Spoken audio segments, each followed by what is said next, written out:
Can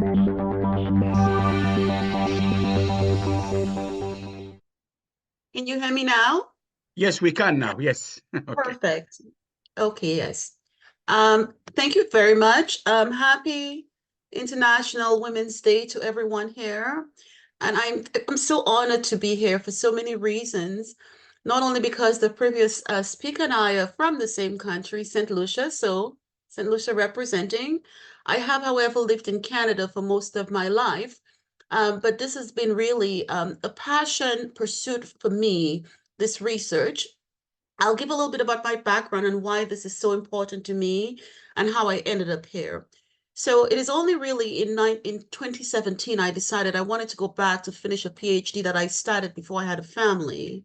But prior to that, I led many large design teams at many multinational companies, including Siemens, German company. Then I was recruited to start a design team at a very, well, it was then known BlackBerry here in Canada, where I started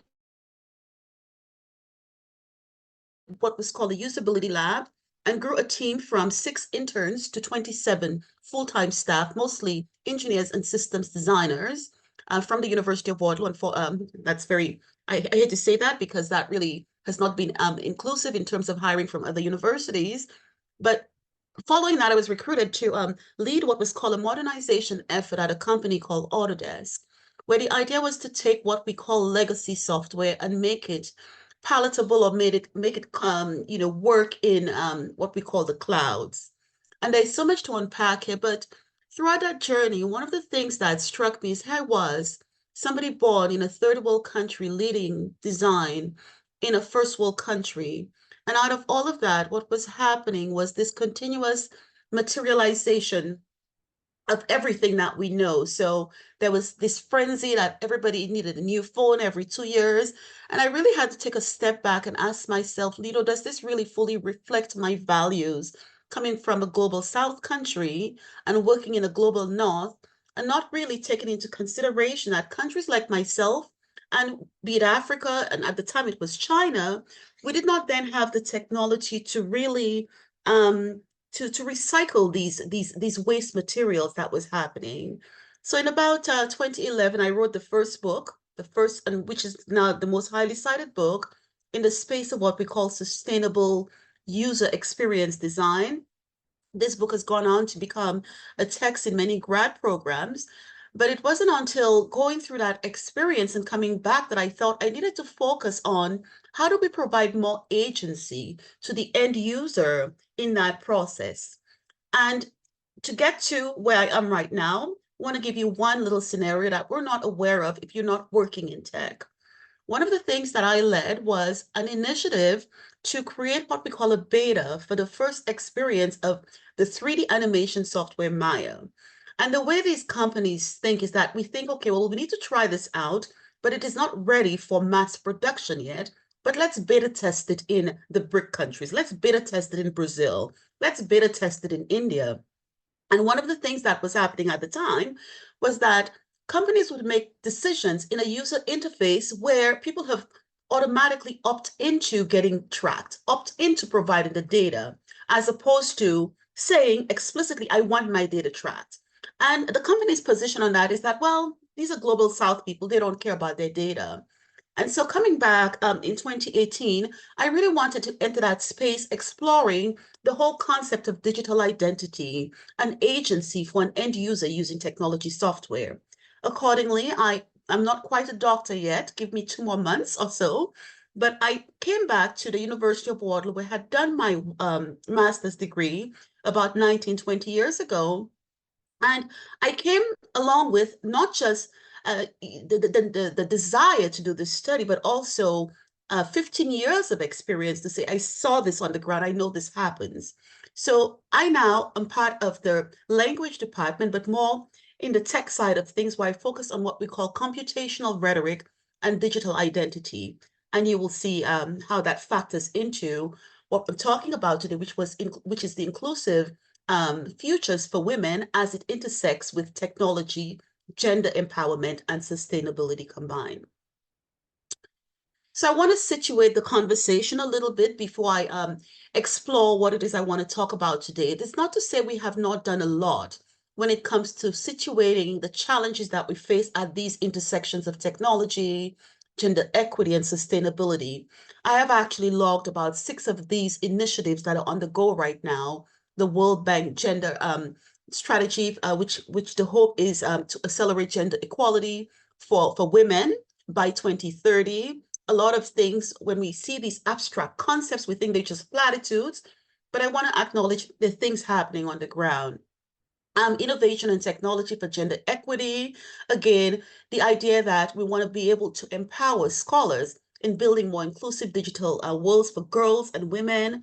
And a couple of the other speakers, even prior to this session, have alluded to that. Also, the Equity 2030 Alliance by the United Nations Population Fund, again in the same direction, gender equity and corporate sustainability. I always pause when I hear corporate sustainability because in many respects, there's a lot of platitudinous thinking around that.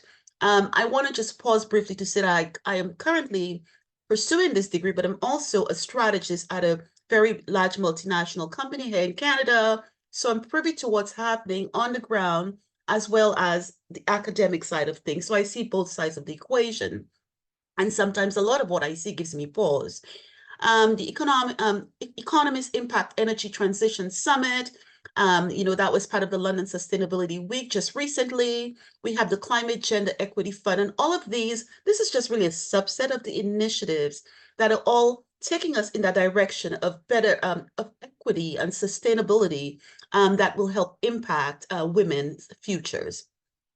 So I have situated this grand story for you. Now, I want to zoom into a series of what I call interesting events in the gender tech world that should give us all pause.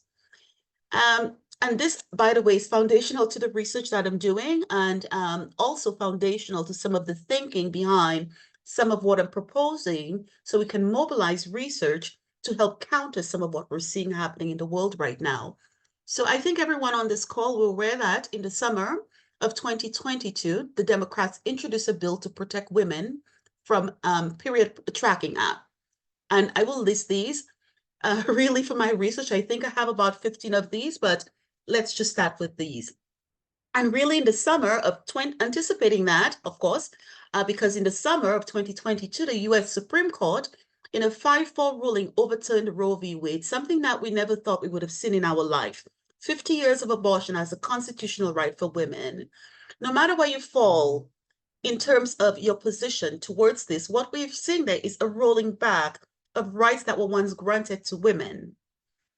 Now, all of these things are related. In the summer of 2022, Apple provided users with a guidance on how to disable period tracking apps.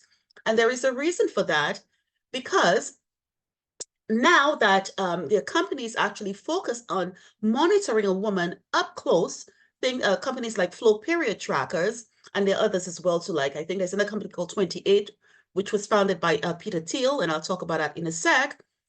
We now have opened up the gateway where institutions, government enforcement institutions can come in and say, hey, we know you had an abortion. We have your flow period tracker information, and that is happening live right now.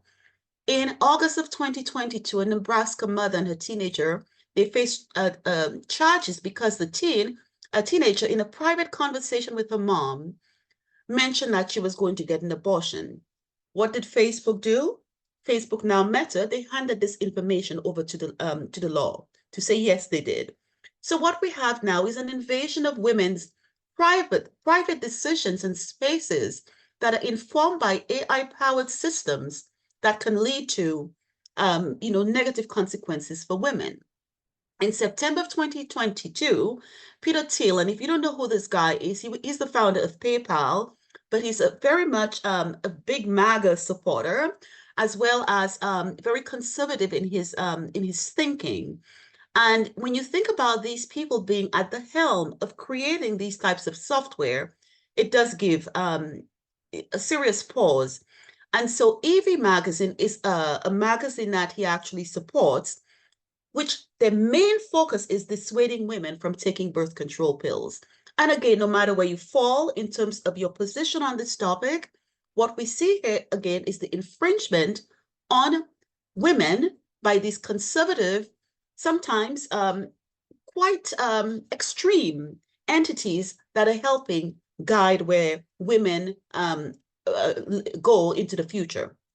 So the last one, which has always given me pause, is that Amazon acquired a company called One Medical for $3.9 billion in the summer of 2022.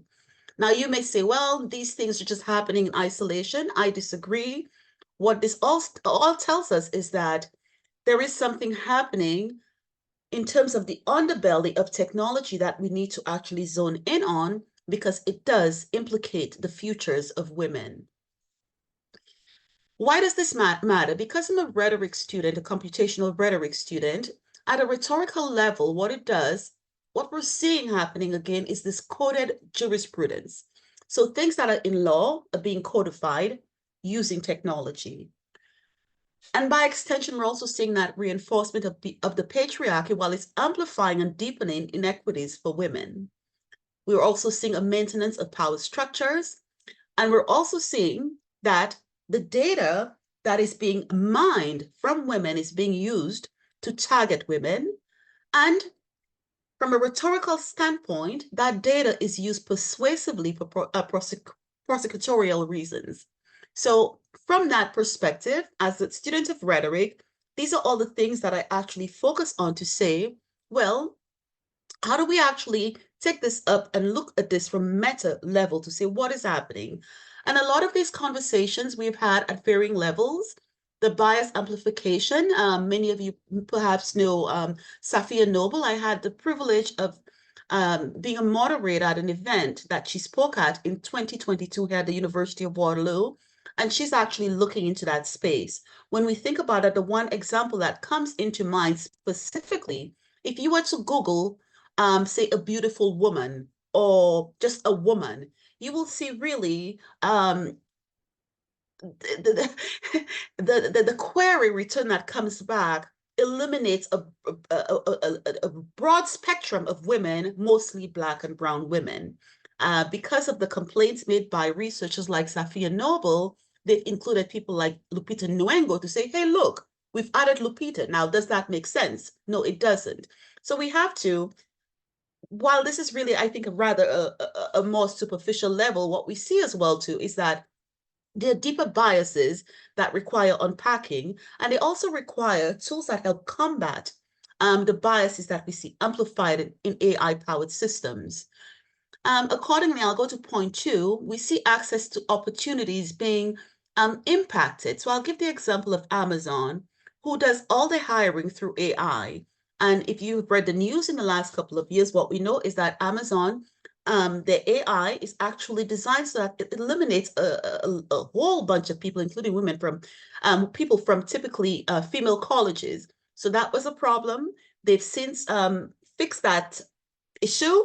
But again, these are the kinds of things that can actually happen when we have AI making decisions that delimit and does not afford equal opportunities to women as it does to men. So my research primarily actually focuses on point number 3, and I'll get into that and how it does that. But the ability to understand what is happening when AI is making their recipes, as well as who's accountable for that, is something we also need to double tap into, understand how is that impacting women and marginalized genders, for example. And of course, the idea of representation and participation.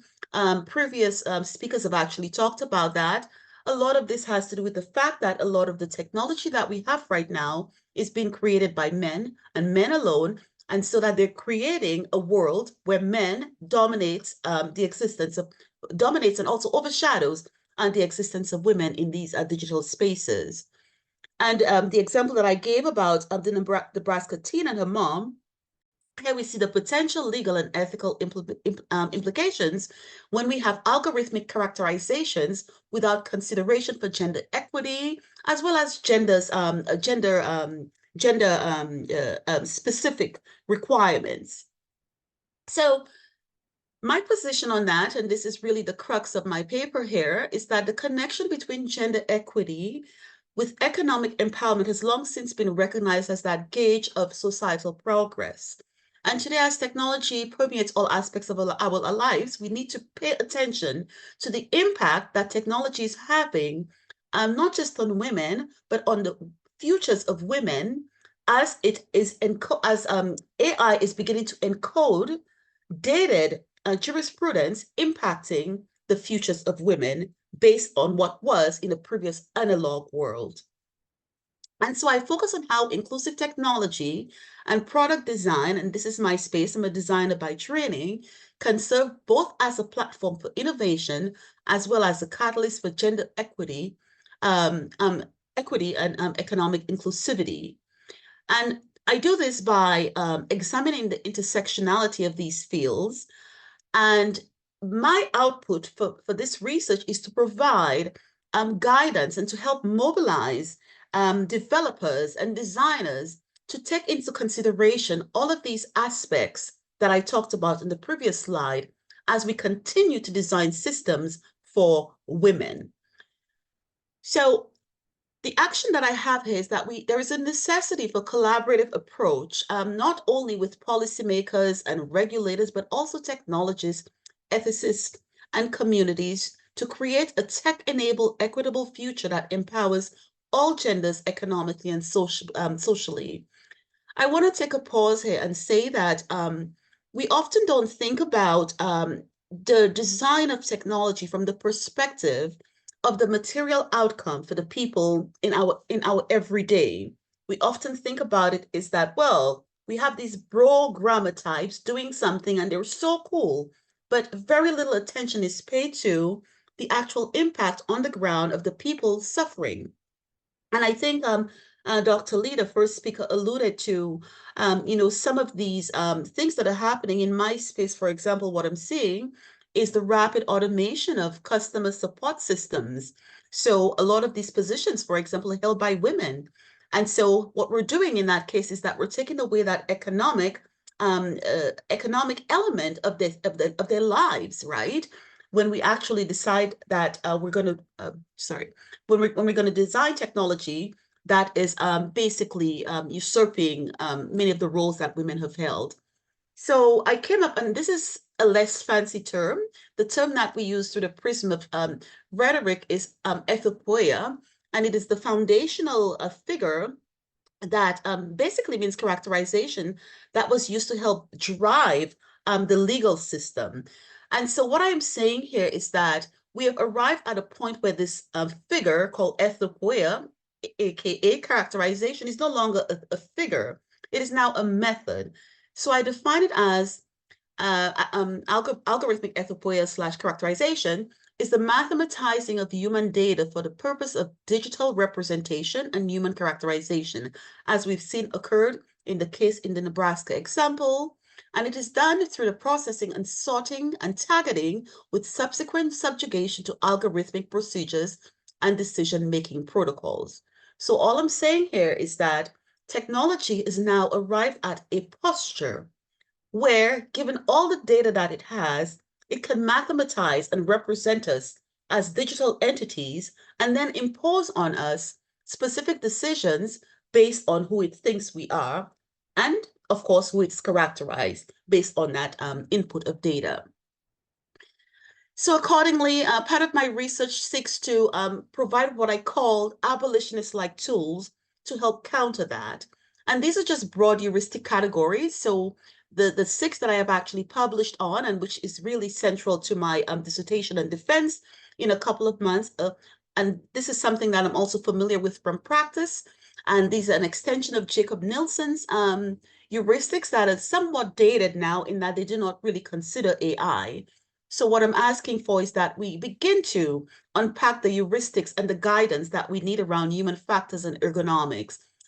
Just making sure that when we design, we do so for the comfort, and not just the physical comfort, but the cognitive comfort of female users, ensuring our privacy and safety. And it requires an understanding of women's bodies and minds as well. In terms of accessibility, really incorporating assistive technology to accommodate the physiological and cognitive atypicalities that are really germane to women and the reproductive health elements of being a woman, right? And I will not go deeply into all of this, but also the consent. Women have lost consent in the throes of technology. So this particular heuristic category, it emphasizes the necessity for truly informed consent. And the example that I gave, which was really an unrelated example, was when you're online and you see boxes that are checked for you, pre-checked, this is not giving you overt consent. It is assuming that it's okay, you don't care. And so these are the kinds of things that I'm advocating for as we think about designing these systems where we're using women's healthcare data, that we need to have an active voice in the consent that we're giving to these systems to use our data, whether it's our period data, our menopause data, all of that matters. And of course, this is one that is already part of the GDPR in Europe. Privacy by design, this proactive integration of privacy considerations, that should be the minimal that we can actually do. And so it is not a matter of asking, do they want privacy? Just assume that they all want privacy, unless they've said to you they do not want privacy in these systems. User controls and affordances. This is something I feel very passionate about as someone who's been in the design field, is to provide users with these elements in the user interface that affords them control of that of their data. And then lastly here, transparency, ensuring design clarity with no hidden functions, and promoting a deeper level of explainability. There's a whole new field called explainable AI. Not everybody speaks tech, and we need to make this palatable to the people using the technology. I think I have one or two more slides, but accordingly, I have presented at a recent conference, and I published, which is all, these are all part of my dissertation delivery, a document, a paper, sorry, Conversations Towards Practice AI Heuristic. The other one that's coming out in Rhetoric Society Quarterly. This was curated by Professor Escott Graham, who actually looks at that whole space of AI in medicine. So this is coming out as I speak right now. It was written in collaboration with one of my supervisors, Dr. Randy Harris. And the third one here is, looking at the problem of surveillance tech rhetoric. We don't often think about the fact that we're being surveilled, but what we need to do, we need to go beneath that to see what is the rhetoric of such things as a terms of agreement artifact that makes it so. So this is now sort of diving deep down into not the act itself, but what permits the act to occur. So this is another paper that I have coming out for, I think, we're hoping to get it into Media and Society as a publication. It's a very long paper, but it's really about disrupting what lies beneath that affords that act to take place. And of course, the big delivery here is design heuristic frameworks for protection of women's rights. That is another appendage, a 30-page document that will close off my dissertation delivery. So I'll move forward here. This basically takes me to the end of the presentation, and I would like to take this opportunity to once again, thank the organizers of the event, as well as my two professors who've been very, very supportive in helping drive this research. Recently, I was awarded from the math department at the University of Waterloo, the Computational Rhetoric Award, and my goal is really to see how I can actually make this tangible for people to say, this is how AI sees you, and how does that look like when it is represented using these 32 data points, for example? How does it look like for, say, a brown woman, a Black woman, a woman in rural Africa? So that is what I hope to do with the funding that I receive from them, and it's something I'm also looking for collaborative collaboration on as well too. So this takes me to the end. Here's my contact information if you'd like to reach out and collaborate. Thank you so much for having me.